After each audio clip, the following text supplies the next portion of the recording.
Hi everyone, I'm Mr. Nick. Today I'll be reading to you Thanksgiving at the Tappletons by Eileen Spinelli.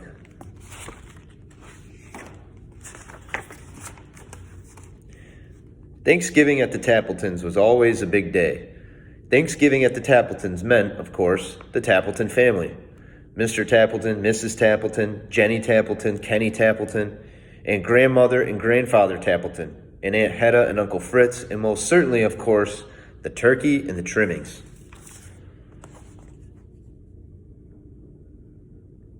There they are. It's one big family, the Tappletons. It was still dark when Mrs. Tappleton lit the oven and took the big turkey out of the refrigerator. Just then, someone knocked at the kitchen door. It was Mike the milkman.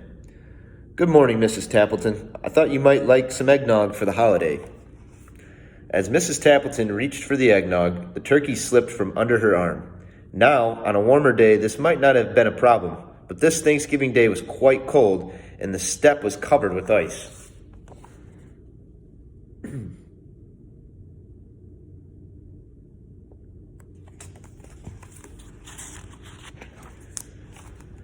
Before she or Mike could even think, the turkey had slithered into the yard.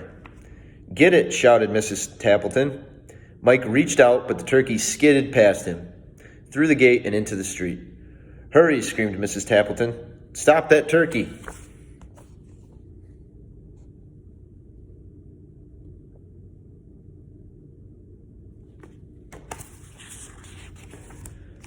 The milkman chased the turkey. Mrs. Tappleton chased the milkman, and the turkey slid down the hill into the pond. Plop, splash, it bubbled out of sight.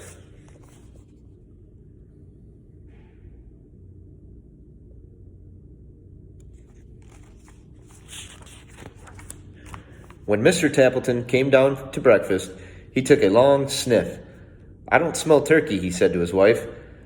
"Of course you don't smell turkey," she replied. "You have a cold." "I don't have a cold," he insisted. Mrs. Tappleton shook some pepper in the air. Her husband sneezed. "See," she said, "you do have a cold." She set him up. See, look at there. She poured the pepper on him and he's sneezing now.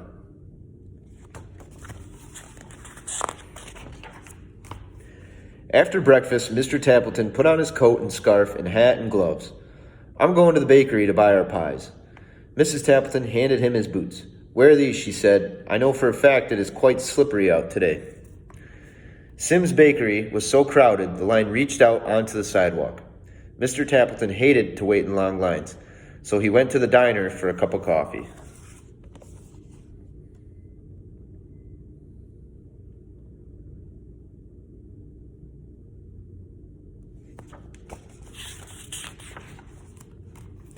By the time he got back, the long line was gone, and so were the pies. No pumpkin, no mince, no rhubarb, nothing. Mr. Tappleton was afraid to go home with nothing. "2 boxes tied up with string, please," he said. Mrs. Sims stared at him. "You mean 2 empty boxes?" "That's right." "My, they feel light," remarked Mrs. Tappleton. "Certainly they are light," retorted Mr. Tappleton. "Mrs. Sims prides herself on how light her pies are."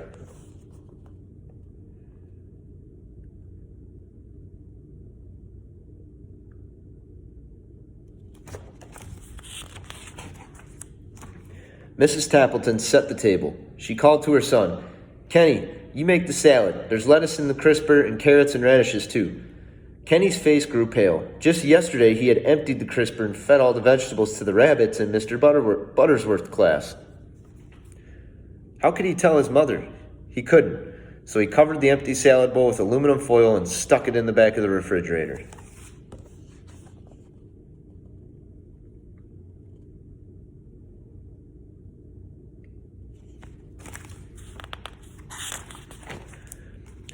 When the others went to pick up the relatives at the train station, Jenny stayed behind to mash the potatoes. Every year this was her job. She loved it. This year, she thought, I'll make them even better. I'll use the blender. Just as Jenny flicked on the switch, the phone rang. It was her best friend, Nora. If there was one thing Jenny loved to do better than mashed potatoes, it was talk.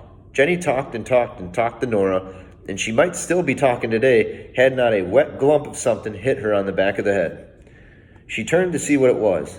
Splat! Another glump hit her in the face. The blender was going wild, and mashed potatoes were flying everywhere.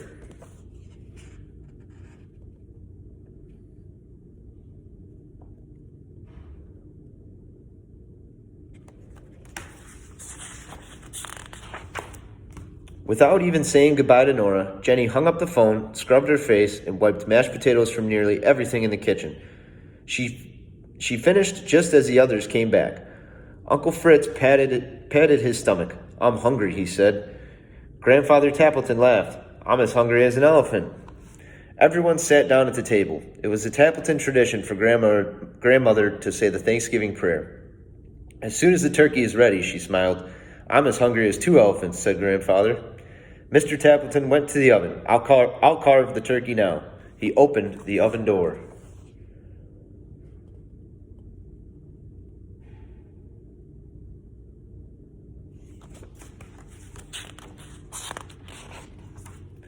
"The turkey is gone." Mr. Tappleton searched on the table and under the table and in every kitchen cabinet. He looked into the sink and in the broom closet. "I can't find the turkey anywhere." Mrs. Tappleton took a deep breath. She told them how their fine turkey had slipped out the door and down the steps and across the yard and through the gate and down the street and plop, splash, right into the pond. "So much for the turkey," said Uncle Fritz, and his stomach rumbled a little louder. Never mind," said Aunt Hedda good-naturedly. "We'll fill up on the trimmings." A lot of tongue twisters in this book, too.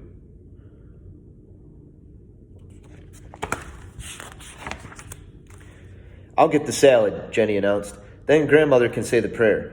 Jenny set the bowl on the table and peeled off the aluminum foil. Everyone stared at the salad that was not there. "I fed the rabbits at school," confessed Kenny. Uncle Fritz looked downright gloomy. "So much for the salad."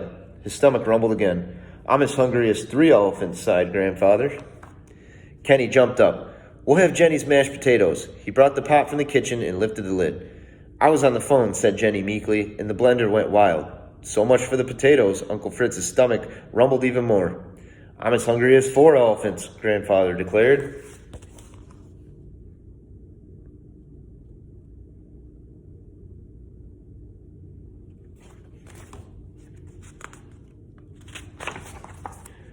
"The pies!" cried Mrs. Tappleton. "I'll get the pies."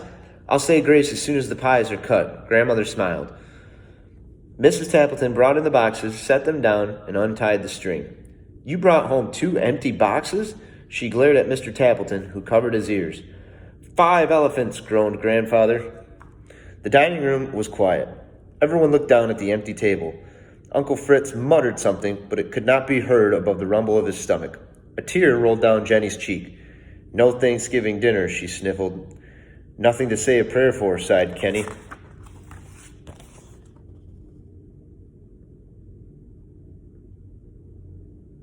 Poor Tappletons. Grandmother smiled. "Of course there is something. There is more than Thanksgiving than a turkey and trimmings." And then Grandmother Tappleton asked everyone to bow their heads and to hold hands around the dining room table. "And this is the Thanksgiving prayer," she said.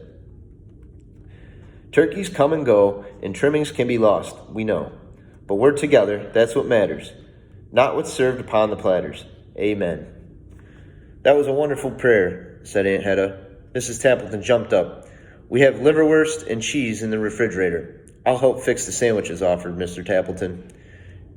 Jenny wiped her tear away. "I'll get the pickles." Kenny laughed. "I'll open a jar of applesauce for dessert."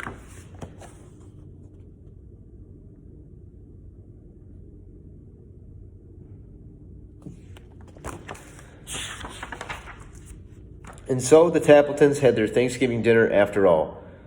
Uncle Fritz's stomach stopped rumbling, and Grandfather Tappleton ate enough liverwurst to feed 6 elephants. In fact, everyone had plenty to eat, but most of all, they had each other.